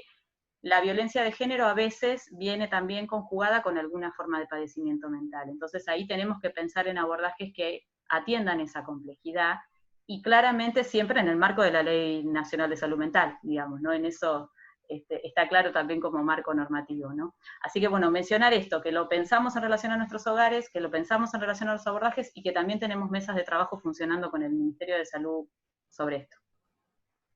Sí, y bueno, para agregar también, nosotros, no es mi tema, digamos, más específico, mi área, digamos, el tema de salud mental, pero sí nosotros también cuestionamos y nos paramos en esta despatologización, ¿no? Y entender también los padecimientos de las mujeres, es decir, entender una crisis vital, ¿no? Como una situación, por ejemplo, de la decisión de interrumpir un embarazo, o como una necesidad de valoración, de acceso a ser evaluado por un psicólogo, llevarlo, ¿no? O sea, en términos de llevar las crisis vitales o las situaciones que sobre todo necesitan la aparición, ¿no? de la recomposición de esas vulnerabilidades a un término de una necesidad de que sea vista por un psicólogo, que se patologice la situación. Creo que tu pregunta iba por ahí, ¿no? No sé si me quedó algo de toda esa reflexión que hiciste, pero el área de salud, y hace poco hubo una presentación en esos términos en cuanto a la desmanicomialización, ¿no? de los espacios, de los hospitales, digamos, concretamente. Hay un montón de proyectos que se presentaron, porque también es una línea del Ministerio, digamos, dar esta respuesta justamente en términos de la aplicación de la Ley de Salud Mental, ¿no? y de cambiar o de construir esa mirada patologizante de la salud mental. Muy claras, y es admirable también cómo pueden tener tanta claridad en temas tan complejos, porque creo que en esas respuestas hablaron de muchos temas al mismo tiempo, que están cruzados y que aparte son dinámicos. Y yo también, cuando te escuchaba hablar de los hogares, Leticia, estaba buscando la pregunta de Claudia respecto a las masculinidades, porque me parece que iban relacionadas con eso, ¿no? Y que tiene que ver con esto, con pensar no solo la reparación, sino el trabajo que están haciendo bajo la dirección de Ariel, en esto de pensar la prevención y la deconstrucción de las masculinidades. La verdad que muy, muy interesante. Yo En antes ese de... tema, Lore, si me dejás Sí. poner un chivo, ustedes vieron que cuando se habla de anticoncepción post-evento obstétrico, siempre, bueno, cuando se habla de anticoncepción se habla de las mujeres. Y ahí nosotros estamos también problematizando, ¿no? Y entonces incorporando las responsabilidades en la anticoncepción de los varones, ¿no? ¿no? Porque siempre estamos, las mujeres somos responsables, pero los varones no hay una responsabilidad de qué pasa con sus espermatozoides, digamos, ¿no? Entonces, en ese sentido estamos incluyendo esos temas, estamos pensando en masculinidades y las responsabilidades, digamos, y de los varones en eso, ¿no? En esas cuestiones, y hay un dispositivo que no estaba pensado, cuando uno habla de anticoncepción post-evento obstétrico, habla siempre de las mujeres, ¿no? Accediendo a un dispositivo intrauterino, a un implante o a un método inmediato después del evento. La vasectomía post-evento obstétrico es un recurso que entra por se plantea, ¿no? En el territorio, de nuevo, en un espacio concreto, donde, ya que estos varones van a acompañar, tanto en el evento específico de una mujer que va a parir, como en la mujer que va a abortar, y en ese sentido, bueno, darle el espacio al varón para que pueda repensar y pueda acceder a la vasectomía y se vayan después del evento con la vasectomía y con el acceso a la anticoncepción. Pensar ahí también esos dispositivos, ¿no? de acceso como, no sé, disruptivos, para pensar, para de nuevo poner en acción esto que estamos diciendo de que incorporemos a los varones, deconstruyamos, ¿no? Todos estos temas de las masculinidades. Me quedé pensando también en algo que también estuvimos hablando con el tema que traía Lucía de las violencias, en cuántos mitos y estigmas que también estamos poniendo en tensión en cuanto a estas, por ejemplo, en el tema, cuando hay una situación de abuso y una niña, ¿no? Es traída o es acompañada en general por las madres que las traen a la consulta, no deja de decir, no solamente ver esa situación, sino poder incluir esos procesos de violencia que en general son presas esas mujeres, y que cargan además con un estigma, ¿no? Con el estigma de que no pueden que no saben cuidar, ¿no? Entonces, mirándolas y también victimizándonos, digamos, sosteniendo el círculo de violencia en el que están inmersas, sin ver realmente ese proceso inmerso en una situación más compleja, muchas veces separadas, ¿no? De las niñas, digamos, con acciones que las victimizan más aún, ¿no? Es decir, esta necesidad también de mirar en esos procesos de atención integralmente esas situaciones y poder abarcar esas respuestas, no en forma parcial, ¿no? Y poder mirarlas integralmente. Digamos, las mujeres son presas de esas violencias, ¿no? Y algunas violencias también ni siquiera son tenidas en cuenta en estas situaciones, y también son responsabilizadas de la misma violencia que padecen, digamos, ¿no? Y de las que son víctimas. Sus hijas, en este caso, y ellas mismas. Bien. Para ir cerrando, yo antes de ir al último eje, que en realidad era más un disparador de reflexión pensando en el devenir, pero quería recuperar de acá del chat algunas, bueno, masculinidades trans también abortamos, nos dice Santi, eso por ahí Mara nos puede aportar algo de lo que se viene pensando en la dirección, y después había más arriba, no lo encuentro como para leerlo puntual, pero decían también sobre el acceso a la ILE en el segundo trimestre, qué podía hacer el Estado respecto a esas restricciones, y por ahí pensaba, digo, más allá de eso, hacerlo extensible al Estado como garante, digamos, cuando hay una normativa que a veces no se cumple en la práctica, qué estrategias se dan. Bueno, nosotros, Lore, cuando hicimos el informe, una de las cosas que nos sorprendió fue que creo que teníamos una sola, ¿no? De todas las situaciones que analizamos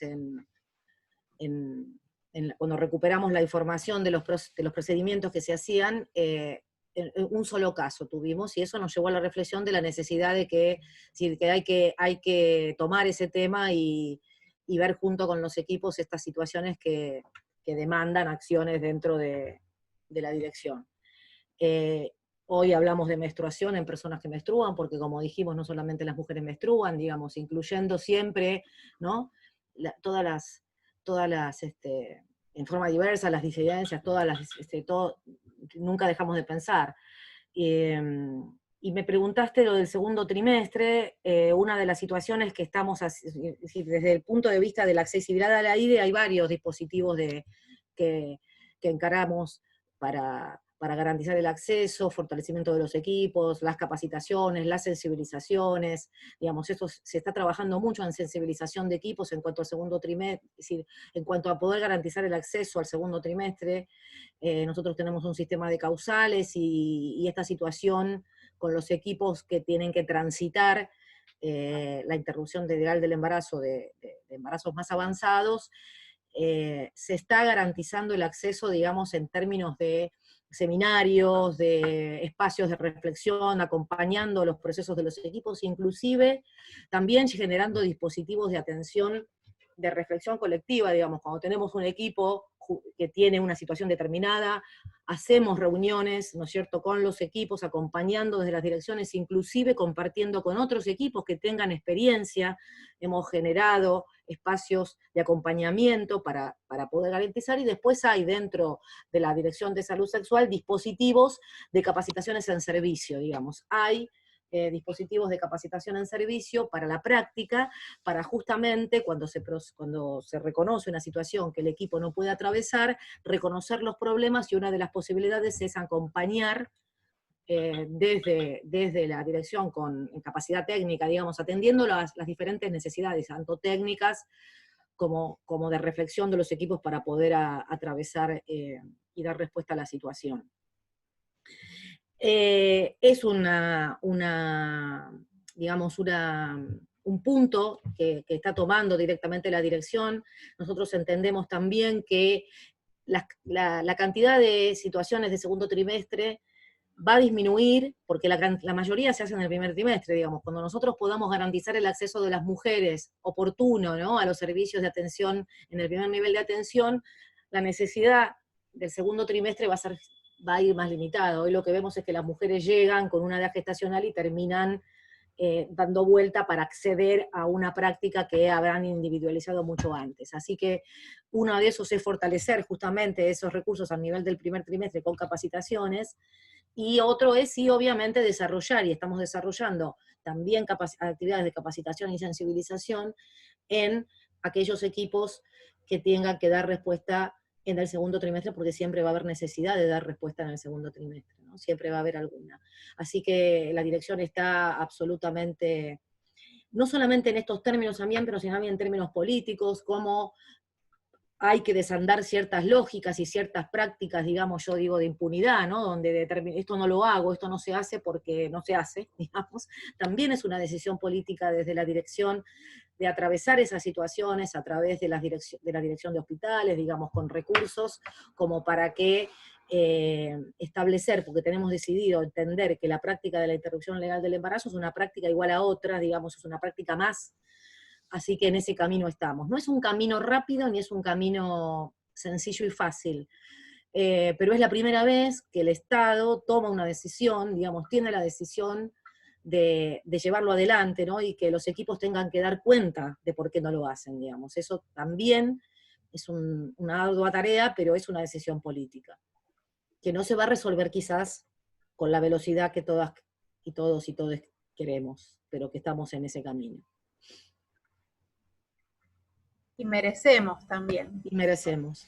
Y merecemos, porque la reparación habla de eso, ¿no? Y merecemos. Como algo que no solo a la persona que fue violentada, ¿no? Como que en ese sentido, creo que también el feminismo, la desmanicomialización, son movimientos que plantean que, bueno, esta consigna de la patria es del otro también, creo que tenía algo de eso en el mensaje, en la provocación. Es una decisión de molestar, porque somos conscientes que es tensionante, digamos, estamos dispuestas a pasar si sabemos que va a traer conflictos, es una decisión, ¿no? Es una decisión y yo creo que no hay vuelta atrás realmente, digo, creo que esto que decía antes Leticia, ¿no?, de de dejar que no quede más que en el relato, y sino que justamente llegue, creo que es a mí digamos, me llena de alegría pensarnos, no, conversamos una vez con Leticia, digamos, y encontrar en este conversatorio tantas cosas comunes, ¿no? Tanto un entendimiento como si hubiéramos estado sentadas ¿no? Como si hubiera habido algo previo. Y eso da cuenta, me parece, de una marca que me parece que es una oportunidad y que va a quedar, más allá de toda esta pandemia y toda esta cosa dura. Me parece que esto es algo inédito que hemos decidido transformar nos hemos decidido a transformarlo, y me parece que eso va a suceder. Está sucediendo. Pasar de la queja a la protesta, como dice un Claro. amigo psicoanalista. Claro. Pasar de la queja a la protesta. Y saber también que en estos tiempos, no es menor, de la pandemia, han habido muchos duelos que han quedado en suspenso, ¿no? Porque aún estamos en un tiempo que no, si bien han cambiado los protocolos ahora, ¿no? La distancia en lugar del aislamiento, lo cual es como otro respiro, podríamos decir. Aún así, no sabemos cuánto va a durar y cómo va a seguir. Entonces, en lo que hace a esta materialidad también de producir condiciones de posibilidad para hablar, para estar de acuerdo, ¿no? Para pensar juntos, y estas capacitaciones también como espacios que transforman algo y que nos dan otro impulso también para seguir discutiendo en nuestros lugares de trabajo y organizándonos, ¿no? La fuerza de lo colectivo aporta a esas condiciones que después requieren otras condiciones, ¿no? Recursos, distribución de la riqueza, cuestiones básicas, ¿no? Condiciones de posibilidad horizontales, democráticas, como mencionábamos hoy, y representativas, porque creo que más allá de las coincidencias o los puntos en común entre las invitadas, hubo también en el chat mucha representatividad, ¿no? En esto de ver a la gestión feminista y el feminismo, somos todas el movimiento, o sea, el movimiento que llega a la gestión y que habla para y por todas las mujeres, las disidencias, los cuerpos feminizados. Yo me quedaría horas hablando y escuchándolas.